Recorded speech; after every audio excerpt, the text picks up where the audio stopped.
When we think of Singapore, we often imagine a prosperous city-state with zero corruption and an efficient government. After all, Singapore has one of the highest GDP per capita in the world, and it has managed to build a reputation as an ideal country. However, the reality is a little different. Singapore's economic miracle came at a cost to its own people, and it looks like it's running out of steam.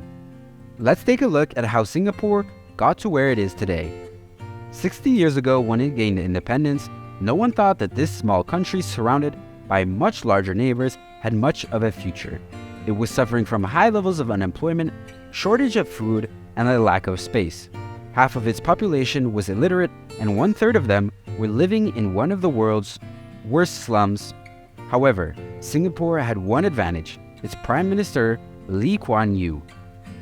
Lee Kuan Yew believed that Singapore's only resource were its people and their hard work. To attract foreign investment, Singapore offered friendly policies and became a hub for global companies in Asia. Lee also made sure that Singapore was defined by the principle of meritocracy, rewarding people based on their merit, skills, and performance. This is exemplified in Singapore's education system, where kids are constantly tested and sorted based on their results. Finally, Singapore encouraged constant hard work as a founding principle, with the government promoting productivity campaigns from childhood.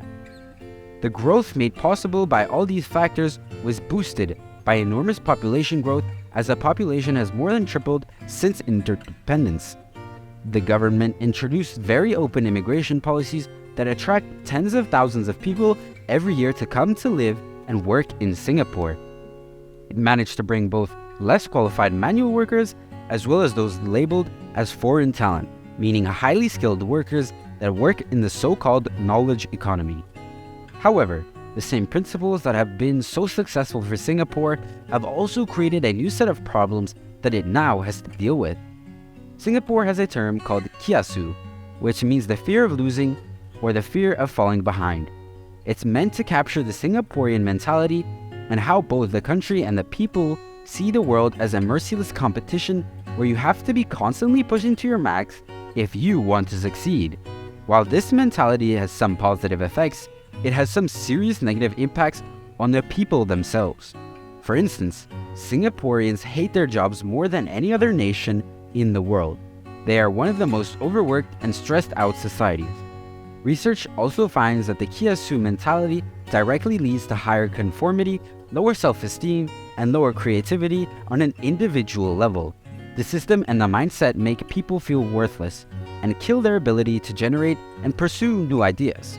This is a paradox because while working hard is good for the economy, self-esteem and creativity are the most important requirements for success in business and entrepreneurship.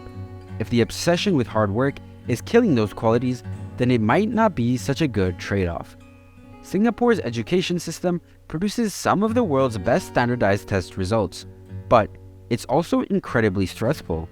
Test results, even at a young age, can define your entire career later on due to the streaming process. For example, primary school test scores can decide which high school and university you attend, and even individual grades can determine job opportunities in the public sector, Singaporeans' biggest employer.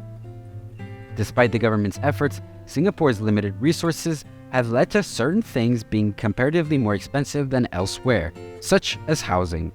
While Singapore has been known to solve its housing problem in the past 2 decades, the government has not been able to build enough houses to satisfy the demand in recent years. Waiting lists for new flats are oversubscribed, and if you want to buy or rent a public flat, you must have to wait for more than 5 years. This has led to a quickly escalating housing bubble, causing stress over a growing percentage of people.